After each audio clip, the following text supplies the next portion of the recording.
Selamat datang kembali di pembahasan kita. Pernah nggak sih, kita udah siapin pesan penting banget, tapi pas nyampein rasanya kok kurang nendang atau nggak sampai gitu ke audiens. Nah, hari ini kita bakal bongkar bab 8 dari bukunya John Baldoni, Great Communication Secrets. Fokus kita kali ini bukan cuma apa isi pesannya, tapi lebih ke gimana cara menyampaikannya, biar benar-benar diterima, dipahami. Menarik. Jadi soal delivery-nya ya? Betul. Sumber utama kita ya bab itu, dan kita akan lihat lebih dalam studi kasus Jack Welch. Tahu kan, mantan CEO GE yang legendaris itu? Oh, Jack Welch. Siapa yang nggak kenal? Nah, misi kita hari ini, dapetin teknik-teknik praktis penyampaian pesan yang efektif, yang bisa langsung Anda coba terapkan. Siap ya? Yuk kita mulai bedah bareng-bareng. Oke, yang pertama nih. Soal jadi pembicara yang otentik. Kredibilitas itu kan penting banget ya? Banget, fondasi utama malah. Dan itu bukan cuma soal isi omongan kita, tapi juga penampilan, cara kita bicara, pokoknya paket lengkap lah. Kuncinya sering dibilang jadi diri sendiri, tapi ada tapinya nih. Apa tuh tapinya? Perlu adaptasi juga, jadi nggak kaku jadi diri sendiri. Misalnya, coba baca suasana hati audiens, terus sesuaikan gaya kita, terus pakai kata-kata sendiri. Jangan jiplak gaya orang lain plek ketiplek. Setuju. Dan sedikit humor tentang diri sendiri juga kadang bantu banget buat cairin suasana kan? Iya. Biar nggak terlalu serius-serius amat. Nah, itu dia. Seriusi pesan, tapi jangan terlalu serius sama diri sendiri. Iya, bener banget. Keaslian itu krusial. Tapi, menarik juga kan lihat kontrasnya. Ada orator alami kayak Churchill, yang ngomongnya udah kayak mengalir aja. Ya. Tapi ada juga yang kayak Catherine Graham, yang katanya harus berjuang banget buat bicara di depan umum. Tapi, dua-duanya tetap bisa memancarkan keyakinan. Jadi bukan soal bakat alami aja ya? Kayaknya nggak melulu soal itu. Tantangannya justru di situ. Gimana caranya kita nemuin gaya otentik kita, tapi tetap bisa fleksibel. Bisa nyesuaiin diri sama situasi, sama siapa yang kita ajak bicara. Itu dia kuncinya. Oke, otentik, adaptif. Terus ada lagi nih, ternyata tubuh kita juga bicara. Kayak Steve Jobs waktu jalan-jalan di panggung itu kan, kelihatan pede banget. Oh iya, bahasa tubuh. Itu penting banget. Ada tips praktisnya nih. Coba bayangin dulu gaya kita pas bicara nanti. Mau di podium aja, atau mau jalan-jalan dikit, atau mungkin mendekat ke audiens. Visualisasi ya? Iya, terus kontak mata, wajib itu. Coba sapukan pandangan ke seluruh ruangan, biar semua merasa diajak bicara. Jangan nunduk terus lihat catatan. Bener. Dan gestur tangan juga ya, buat nekenin poin-poin penting. Yap, gunakan gestur. Tapi jangan berlebihan juga kali ya. Nah, iya. Bahasa tubuh ini kayak radar dua arah gitu. Kita pakai buat memperkuat pesan, tapi di saat yang sama, kita juga perlu ngebaca bahasa tubuh audiens. Maksudnya gimana tuh?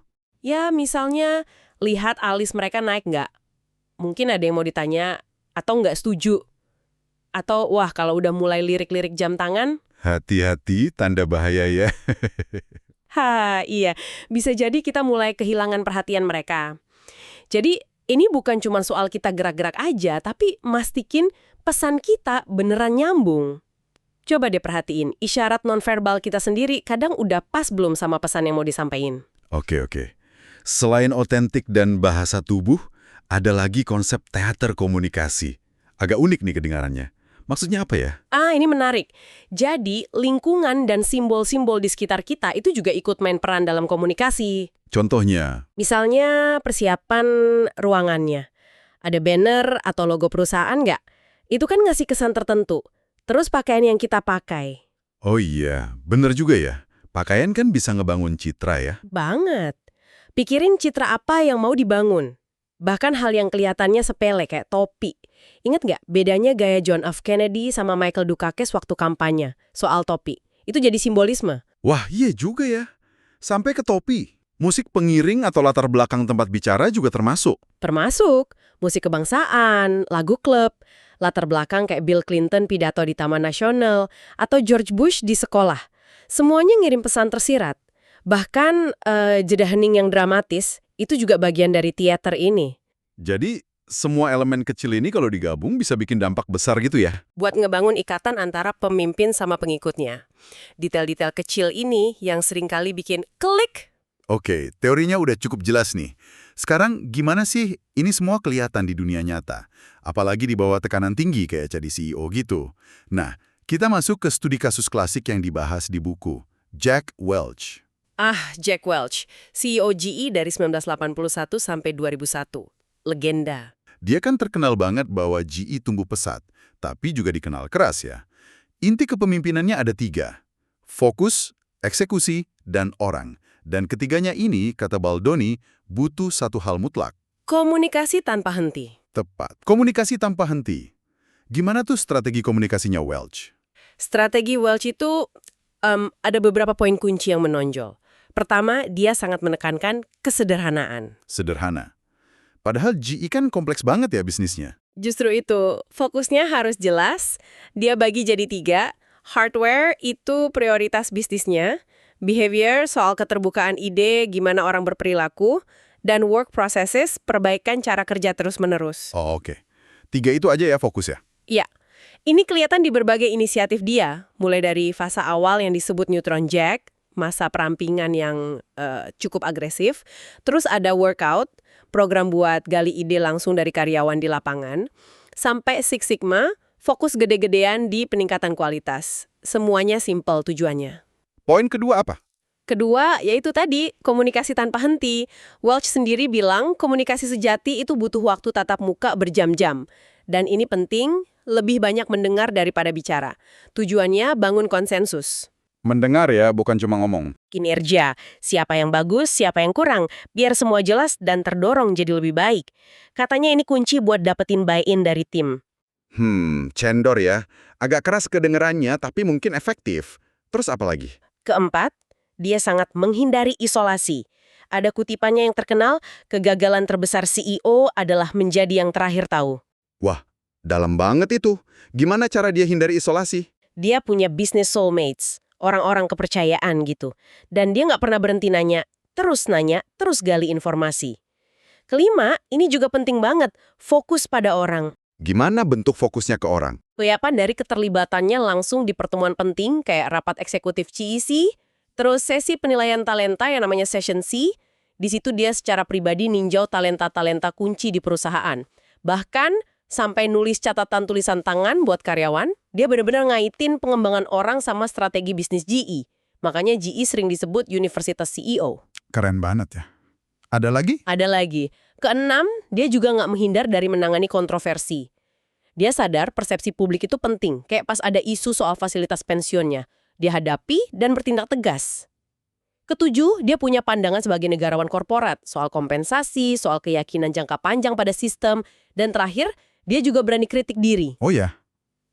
Apa kritiknya buat diri sendiri? Dia ngaku kalau kesalahan terbesarnya adalah nggak bergerak cukup cepat dalam beberapa hal. Dan dia bilang, dia ingin dikenang bukan cuma karena hasil bisnisnya, tapi sebagai orang yang peduli pada orang lain. Wow. Jadi kalau kita tarik benang merahnya, komunikasi ala Welch ini bukan sekedar banyak ngomong atau sering rapat ya? Jauh dari itu. Ini komunikasi yang strategis, terencana, tanpa henti, sangat interaktif. Fokusnya jelas ke pengembangan orang dan selalu dikaitkan sama hasil bisnis. Dia pakai berbagai cara ya buat mastiin pesannya itu bukan cuma sampai, tapi benar-benar dipahami, dan yang penting ditindaklanjuti. Pesannya jadi hidup gitu. Persis, itu intinya. Jadi bisa disimpulkan ya, inti dari penyampaian pesan yang efektif itu kombinasi dari tampil otentik, tapi tetap bisa adaptasi, terus menggunakan bahasa tubuh yang mendukung, cerdas memanfaatkan panggung atau lingkungan sekitar kita. Dan jangan lupa, komunikasi yang terus-menerus dan interaktif, kayak yang dicontohin Jack Welch tadi. 2 arah, bukan cuma 1 arah. Oke, nah sekarang kembali ke Anda, para pendengar. Coba pikirkan momen kebenaran Anda berikutnya. Pas mau nyampein pesan penting nih, gimana Anda bisa secara sadar melatih diri jadi lebih otentik? Iya, gimana caranya menggunakan isyarat nonverbal lebih efektif lagi?